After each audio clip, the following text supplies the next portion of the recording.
December 6, 1941. A peaceful weekend in America.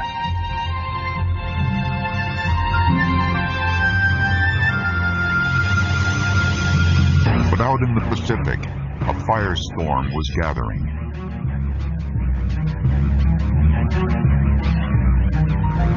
A task force of Japanese aircraft carriers had slipped to within a few hundred miles of the U.S. Navy base at Pearl Harbor. At dawn, they launched their warplanes, hundreds of them, in a stunning and deadly surprise attack.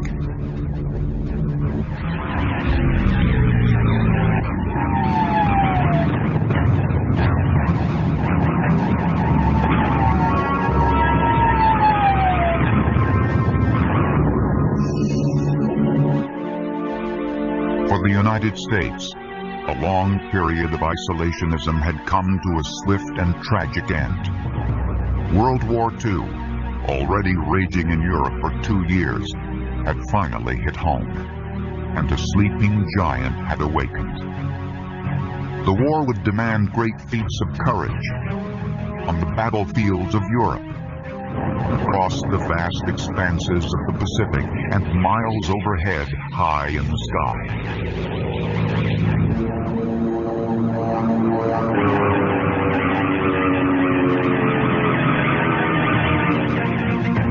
It would also require great feats of industrial might, more manufacturing output than the world had ever seen.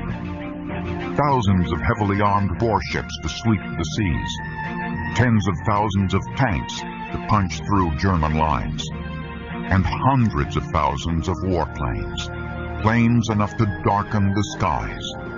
In aircraft factories all across America, farm hands and housewives and clerks, more than 1 million strong, would join forces to build the mightiest air armada ever launched. Lightning-fast fighters to shoot down enemy planes, deadly bombers to flatten German and Japanese warplanes, and tough, reliable cargo planes to airlift troops and supplies into battle. The challenge to America's young aviation industry was formidable. Between, say, 1919 and 1939, which is generally considered the golden age, the interwar period, at an average of 2,000 to 3,000 aircraft a year, we're looking at 40,000 to 60,000 aircraft total were produced.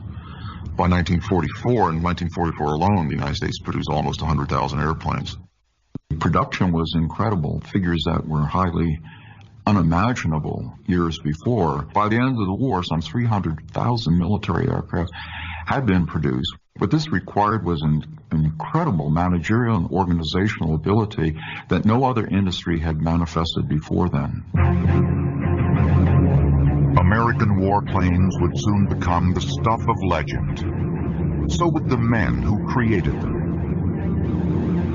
Men like Dutch Kindleberger and Lee Atwood, whose Mustang fighter would decimate the German Luftwaffe. Roy Grumman, a soft-spoken engineer whose Hellcat would leap from carrier decks in the Pacific to maul the Japanese Air Force. Donald Douglas, whose DC-3 airliner would become the military's Goonie Bird, the lifeline of Allied troops throughout the world. And Bill Boeing, whose name marked the bombers that would shatter Hitler's war machine.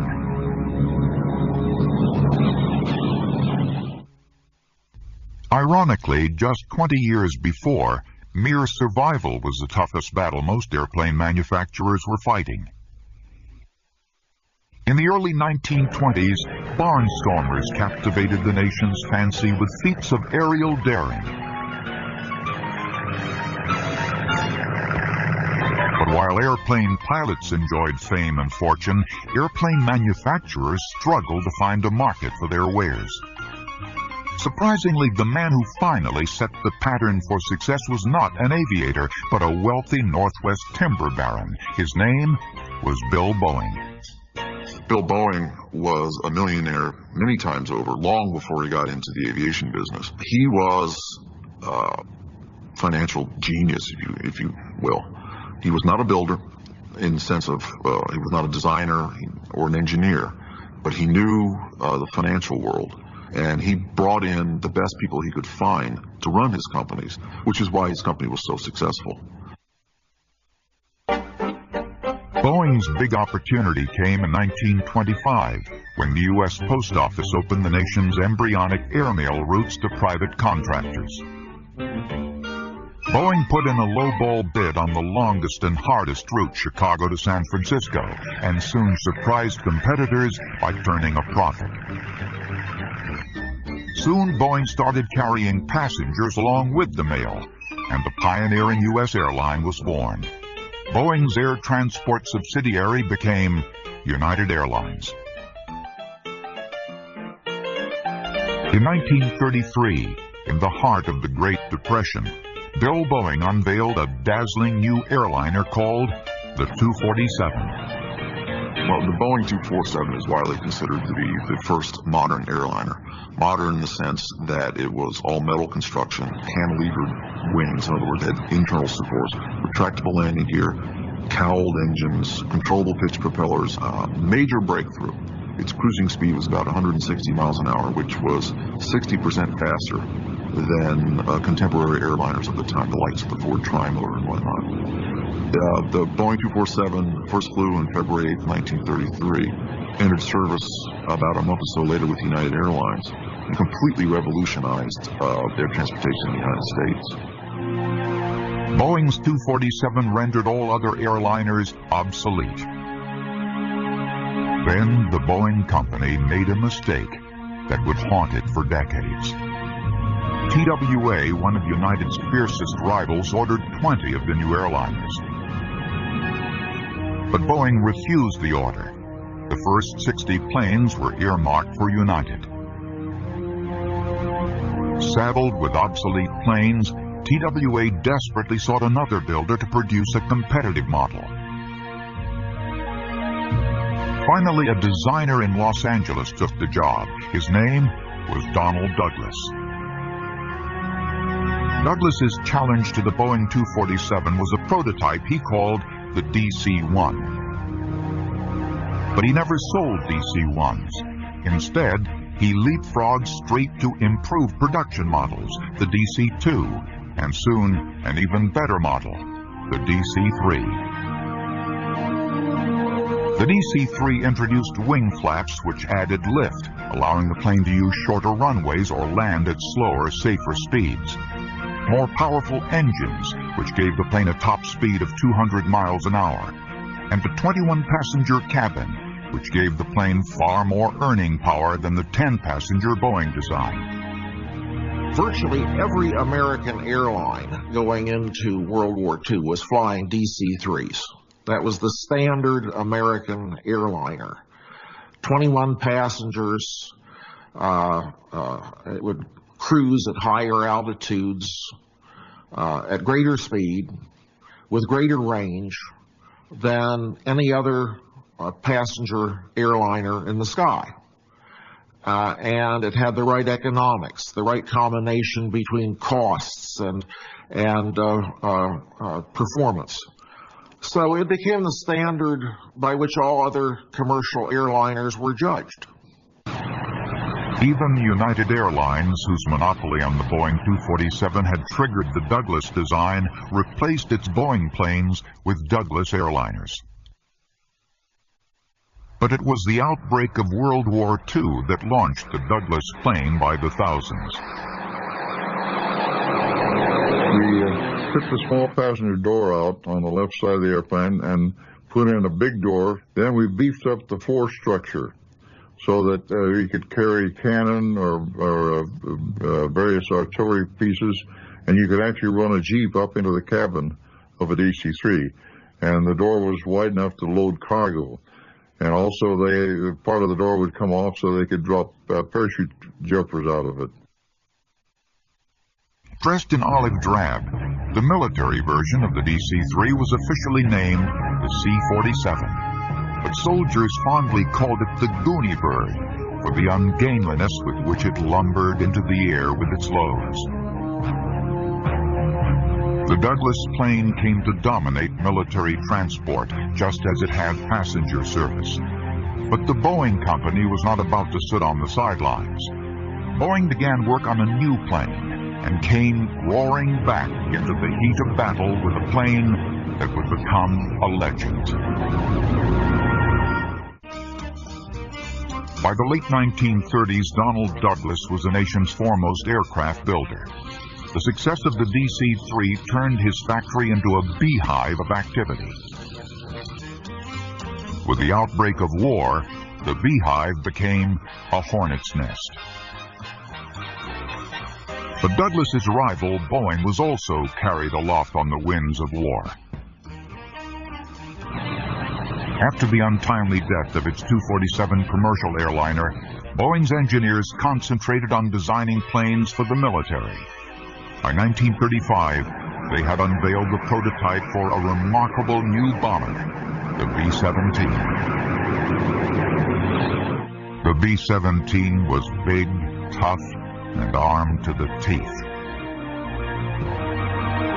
Besides 2,000 pounds of bombs, the B-17 boasted gun turrets in its nose, tail, back, and belly. An awestruck journalist described the prototype as a flying fortress, and the name stuck. Building the bombers was a veritable army of workers. At one point, 45,000 of them. They were recruited wherever they could be found. Soon, the Douglas and Lockheed factories were building B-17s as well. As more and more men went to war, more and more women came to work. Rosie the Riveter, this group of workers was called, and by 1943, Rosies by the thousands were building B-17s. A riveter was one of the gals that would drill a hole and shoot a rivet. Now, most women are very, very proud of the fact that they worked during the war, and they like to be called Rosie, but some of them have never even touched a rivet or know what a rivet looks like. I am Rosie the Riveter. I drilled that hole and I shot that rivet, and I'm proud of that. The numbers of women in the workforce are very substantial. Our best estimates are that 4.5 million women that would not have worked for wages before were in the workforce during World War II. There were very few men. We had about 98% women in that whole plant. They drove the tugs. They delivered the aircraft to female civilian pilots out there, you know. They worked in the machine shop. I was amazed. But when you're at war and you're fighting for your country, there's nothing you can't do or won't try to do to help win the war. The pace was frantic, the hours were long, and the work was often exhausting. But the sense of urgency made fatigue seem unimportant. A B-17 line moved every 7.5 hours. We built over 3,000 B-17s. That's a lot of ships. I'd come home at night, and man, I was ready to hit the sack. Sure, we were tired, but we knew we had a job to do. And, you know, we weren't sure we were going to win that war. And if we could contribute to it, it was the best thing in the world could have happened to us. Many Rosies were housewives whose husbands were at war. A few, though, came from a more colorful background. Near a military base in Alaska, the Army, it seems, shut down several brothels. To make ends meet, the women moved to Seattle and got jobs at Boeing. But soon they found a way to supplement their paychecks by moonlighting in the air raid shelters beneath the factory. Morale rose to an all-time high until the women were found out and fired. Despite such occasional distractions, the makeshift workforce made good. By 1943, Boeing was churning out 16 forts a day, one every 40 minutes. In Europe, the Army's 8th Air Force put the Flying Fortress to deadly use. In August of 1943, 376 B-17s left England for a strike on German ball-bearing and aircraft factories. It marked the beginning of a campaign of round-the-clock bombing. The Boeing B-17 was at the heart of crippling Allied airstrikes, including massive raids that launched 1,000 bombers at a time. Over Berlin, the Germans came in at us head on. There were some mid-air collisions, and there were pieces of airplane and pieces of people that were in the air up there. It was a pretty horrendous thing. I mean, I'm sure you've seen many pictures and accounts of planes that come back that look like they were just absolutely unflyable. That plane would fly as long as the crew was willing to stay with it.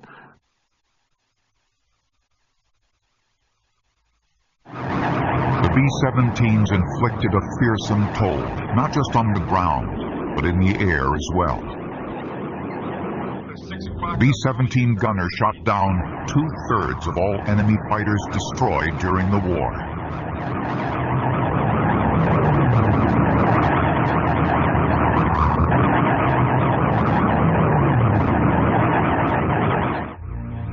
All told, Boeing built 7,000 B-17s. Two other companies, Douglas and Lockheed, built 5,000 more. But it wasn't enough. As the war escalated, it quickly became clear that mass production on an unimaginable scale was needed. And so the Pentagon looked to the man whose very name was synonymous with assembly line production, Henry Ford. On nearly 2,000 acres of Michigan farmland west of Detroit by a small stream called Willow Run, Henry Ford's bulldozers and dump trucks began laying the groundwork for the world's longest assembly line. It would be a mile-long marvel designed to build bombers automotive style. The man who made it happen was Ford's production chief, Charles Sorensen. Charles Sorensen was actually appalled by the methods he saw being used to build aircraft. It was basically 35 years out of date by automotive standards. And when asked if he had an idea how to do it, he said, "I'll have something for you in the morning." He just took the backside of a calendar pad and sketched out a drawing of what he had in mind for his factory. It was a straight line factory, put the materials in one side and fly the airplanes out the other. They told him it wasn't possible. But you don't know Charlie. Or just like waving a red flag in front of a bull. He had to do it. The factory measured 3.5 million square feet, more than 80 acres. Adjoining it, Ford built an immense airport with miles of runway. But the planes intended for those runways were slow in coming. A year and a half after groundbreaking, the gigantic plant had yielded barely a handful of bombers. The public was not very patient, and our troops were dying, and we needed the aircraft, and they weren't coming in. So there was a lot of emotion built up over Will It Run. A popular headline was the phrase, "Will it run?" This was a tremendous investment. It was a multi-million-dollar investment on the part of the country in this facility, and nothing was coming out of it. And the Ford Motor Company didn't have ready answers. People thought that once you had a building, you merely flipped a switch and finished bombers flew off into the heavens. It didn't work that way. But finally, in 1943, the Willow Run plant hit its stride. The complex assembly line was like a huge freight train. Although ponderous to set in motion, it gradually acquired astonishing momentum. 31 bombers in January, 75 in February, 104 in March, 148 in April. The mile-long assembly line was gathering steam. Day and night, an army of workers, including many Rosies, built the bombers. A few workers had rather unique qualifications. When the planes start going down the assembly line, they call center wing, that would be the center. But the very tip, a normal-sized person could not rivet there. They couldn't get inside. See, they hired midgets or little people to go get inside to buck the rivets. because anyone else couldn't do it. All in all, it's something you couldn't believe. You look around at all those people there. Some of them couldn't read or write. Some couldn't even speak English. But they all put forth the effort you wouldn't believe, and there was no discord among any of them. By the end of 1943, with 46,000 workers on the assembly line and another 22,000 making parts off-site, Willow Run was spitting out 12 new bombers a day. The new plane was called the B-24 Liberator. It was faster than the B-17, and it could fly farther. It had the range on it, the B-24 was about 3,000 miles, whereas the B-17 is around 2,000 miles. But the bomb loads were practically the same. But I found it had a few drawbacks because the fuel lines seemed to run through the bomb bay, and if those little connections weren't made exactly so, why, that airplane could go kabooms, which some of them did, you know. It was not a popular airplane. It was not easy to fly. It was a hard airplane, and you had to wrestle at the end of an 8-hour mission. You got out and your legs feel like somebody had just jabbed big burning needles up into them because of that constant work. But it kept bringing us back. And gradually, whatever shortcomings it may have possessed, the Liberator more than made up for in sheer numbers and range. All told, American factories built more than 18,000 B-24s, more than any other airplane produced during the war. Ford alone assembled 6,800 and shipped another 1,900 in pieces to other factories for assembly. Henry Ford and his assembly line had joined up and earned their stripes. By the latter half of 1943, wave upon wave of American-built bombers were striking deep into the heart of Nazi territory. But the deeper the bombers penetrated, the more vulnerable they became to Luftwaffe fighters. The Liberators and fortresses needed protection. Soon, there emerged a revolutionary new fighter plane provided.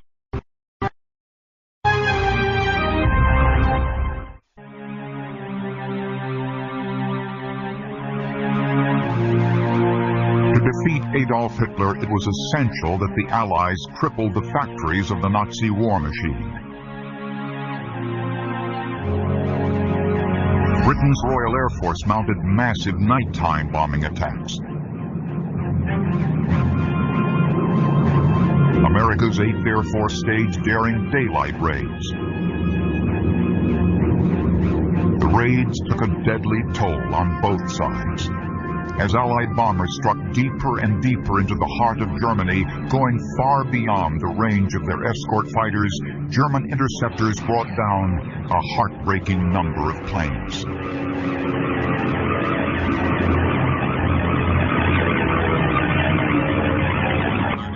One out of every 3 B-17s was lost or damaged beyond repair.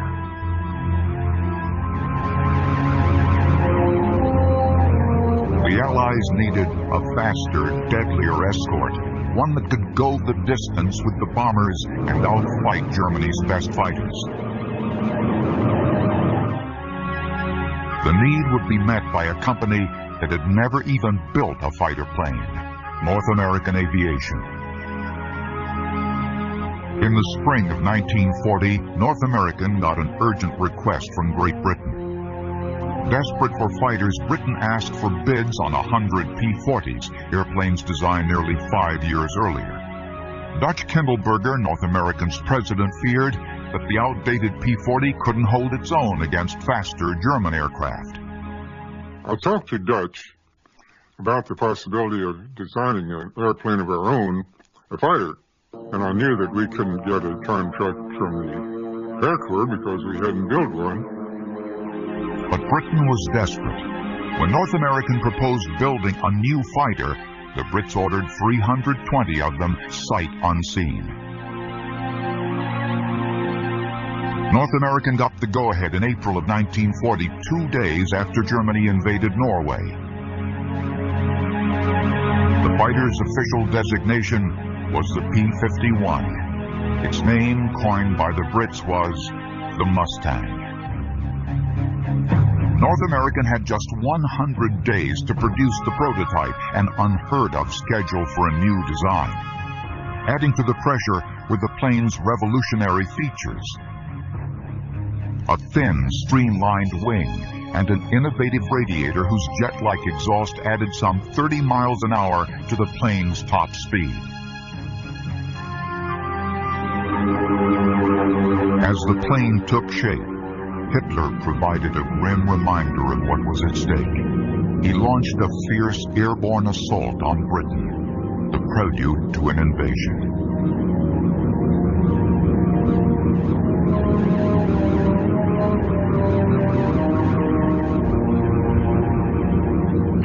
Day and night, the Germans pounded away. Their backs to the wall, the outnumbered and outgunned pilots of the Royal Air Force, the thin blue line they were called, beat back wave after wave of German attackers.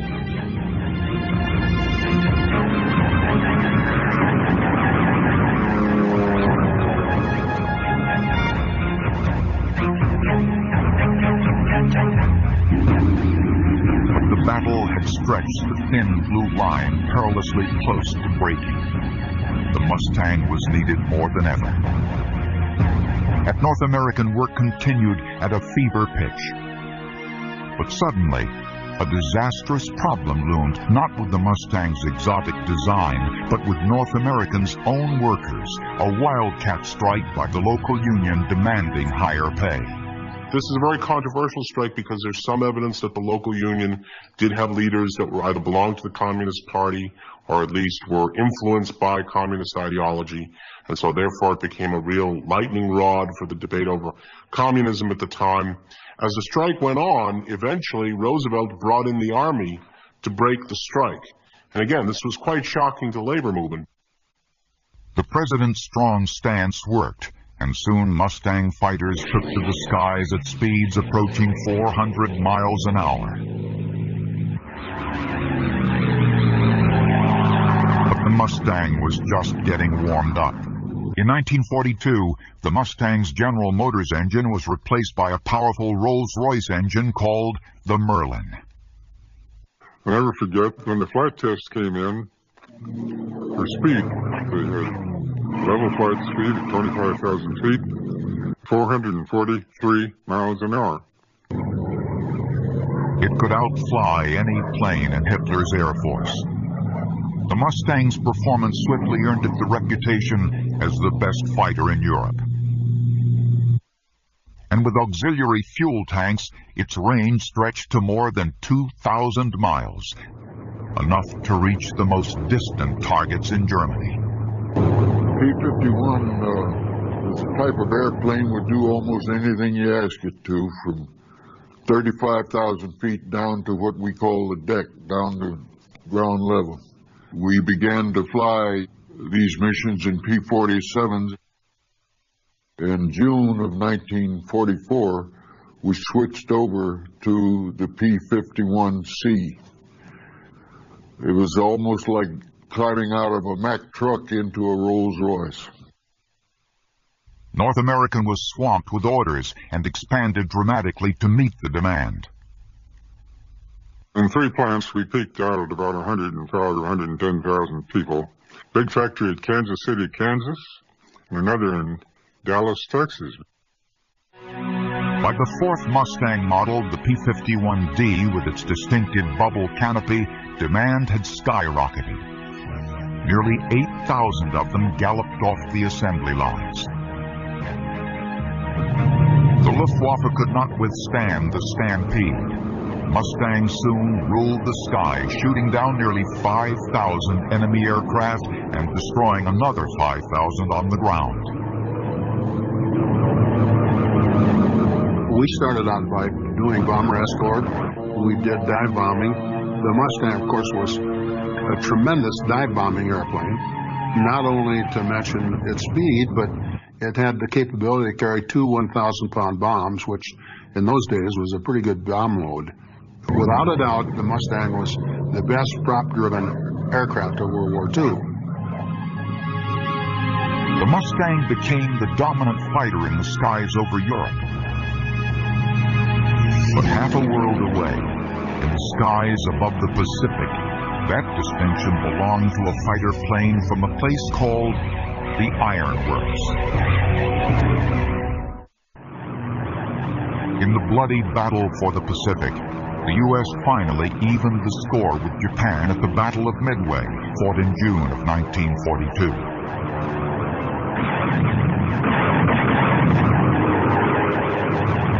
There, Navy pilots sank 3 Japanese carriers and crippled a 4th, and Japan lost nearly 300 planes.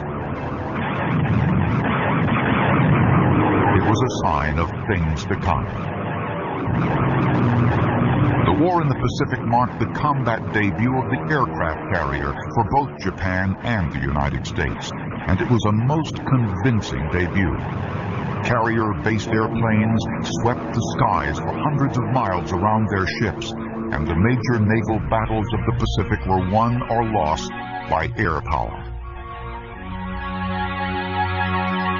A pivotal role in those battles was played by planes from a Long Island factory known as the Iron Works, Grumman Aircraft. It was the creation of a soft-spoken engineer named Roy Grumman. My father was the conceptual engineering type who had the ideas and had a genius for the mechanics of flight and what it took to make an airplane perform the way it should. A former Navy test pilot, Grumman had a superb grasp of the unique demands imposed by aircraft carriers. His first Navy fighter was a 2-seater, but it could outfly the Navy's fastest single-seat fighter. The Navy ordered 27 of them. Grumman expanded from a tiny garage into a real factory on Long Island. By 1940, Grumman was on his 4th major fighter design for the Navy. Officially designated the F-4F fighter, it was called the Wildcat. It owed its most innovative feature to a rubber eraser and a pair of paper clips. A space-saving folding wing, which doubled the number of planes a carrier could hold. So my father had been thinking about this, he said, for some time without success. To help him visualize this, he actually took 2 paper clips and an eraser, and by sticking this into an eraser at different angles, he was able to get the wing to fold neatly along the side of the plane. And he made this model where the wings folded, and he put it in a box, and he trundled off to Washington carrying this box. And he sat down with the Bureau of Aeronautics people, and he opened the box. He took out the plane with the wings folded, put it on the table, and then spread the wings out to their position. And in his words, the Bureau of Aeronautics people were delighted and amazed. After Pearl Harbor, with the Navy fighting a 2-ocean war, U.S. shipyards were building new aircraft carriers by the dozens. Demand for Wildcats proved almost insatiable. Grumman's manufacturing complex grew from 1 plant to 2, then 3, sprawling over 120 acres. Production lines ran 20 hours a day. During the long, bloody battle for Guadalcanal, even top speed wasn't fast enough. Grumman Aircraft Company was going full bore on a production line producing these Wildcats. And it so happened that they had a bunch of parts for Wildcats all crated up and ready to send out to the carriers for use as replacement parts. And when the Navy put in a call to the company desperately asking for more of these planes as quickly as possible, the company actually came in on a weekend and opened the crates and put together 24 Wildcats, which were immediately shipped out to the fleet. The Wildcat was a scrappy fighter. One day, a lone Wildcat pilot named Butch O'Hare gave a powerful demonstration of what the airplane could do. Butch O'Hare was a young Lieutenant J.G. who had been in the Combat Air Patrol over the Lexington during the Battle of Coral Sea, and he was the only airplane airborne when a group of Japanese airplanes came in and bombers, and he single-handedly shot down 6 of them right over the carrier inside of everybody. They all saw it happen. For that, he received the Medal of Honor. But against Japanese fighter planes, the Wildcat had a tougher time. The Japanese Zero had surprised the Americans with its speed and maneuverability. The Zero wasn't as tough as the Wildcat, but in dogfight after dogfight, the Japanese fighter proved faster and more nimble. The standard tactic in those days, they had some very experienced Japanese pilots, and their standard evasion tactic, if you jumped one of them, was they immediately went into a loop. And if you followed them through the loop in a Wildcat, on the second loop, they would be behind you. The Ironworks got busy on a new and better fighter. On August 31st, 1943, in the skies above Marcus Island, that new fighter made its combat debut, the Grumman Hellcat. Roy Grumman soon learned that the Japanese Zero finally met its match. Yes, I remember receiving a wire after the Hellcat squadrons were fighting from one of the squadron commanders saying that the ratio was 200 to 1. In other words, 200 Jap planes shot down for the loss of one Hellcat. In battle after battle, the Hellcat earned its name. The Navy clamored for more, and Grumman responded with more production lines. Grumman's workforce soon topped 25,000, and a third of the workers were women. Some built Hellcats, others test flew the powerful planes.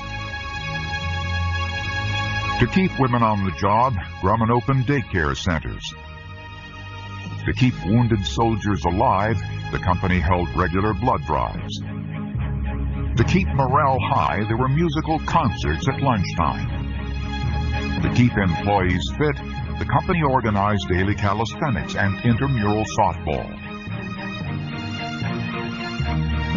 The strategy worked. Absenteeism and resignations dropped. Productivity soared. The 12,000 Hellcats built by Grumman mauled the Japanese Air Force mercilessly. U.S. carrier planes destroyed nearly 6,500 Japanese aircraft. 80% of those were downed by Hellcats. Even if they didn't win every dogfight, Hellcats almost always survived them. Sometimes they made it home against staggering odds. There was a tremendous explosion, and I looked out to the left and almost fainted because about 80% of the wing was gone. I noticed in the mirror that my port, elevator, and stabilizer were completely gone off the airplane on the left side. Make a long story short, I was able to fly that airplane back out over the fleet. About that time, they had an airplane come up and join me, and he looked at me and he said, "Did you know your left wheel is gone?" No, he said, "But your hook is down." So I made a nice, gentle carrier landing and caught a wire, and even with no wheel on the left, it just stopped on the deck. We flew that airplane 10 days later. Finally, in August of 1945, it ended. Another new American plane, a solitary Boeing B-29 Super Fortress, took off from a Pacific air base, flew high over Hiroshima, Japan, and dropped a bomb that would end the war and change the world forever.